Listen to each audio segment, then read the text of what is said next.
సందేహాలు కొన్నిసార్లు మనకు వస్తూ ఉంటాయి. సందేహాలు రావడం మంచిదే.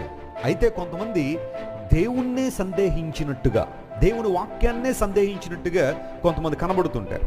వాక్యం చదువుతున్నప్పుడు అక్కడక్కడ మనకు ఇదేంటండి, ఇది ఎందుకు ఇలా రాయబడింది, ఇది రాయడంలో దేవుని ఉద్దేశం ఏంటి, ఇలాంటి ఆలోచనలు తప్పేం కాదు. నేను కూడా అలాగే పరిశోధనాత్మకంగా బైబిల్ చదువుతాను. ఈ మాట ఎందుకు రాశారు, ఈ మాట ఇక్కడ ఎందుకు ఇలా ఉంది, దీని అర్థం ఏంటి, కాంటెక్స్ట్ ఏంటి, ఇవన్నీ ఆలోచన చేసే బైబిల్ చదువుతాను. అయితే కొంతమంది బైబిల్నే సందేహించే వాళ్ళు ఉంటారు చాలామంది. అసలు దేవుని వాక్యాన్నే సందేహించే వాళ్ళు చాలామంది ఉన్నారు. బైబిల్ చదువుతున్నప్పుడు అక్కడక్కడ నీకు ప్రశ్నలు రావడం తప్పు కాదు, కానీ అసలు నువ్వు దేవుని వాక్యాన్ని ఇస్తున్నావంటే ఏ విధమైన దీవెనను పొందలేవు. దేవుని వాక్యము పరిశుద్ధ గ్రంథము, పరిశుద్ధాత్మ ప్రేరేపితం. Praise the lord, hallelujah.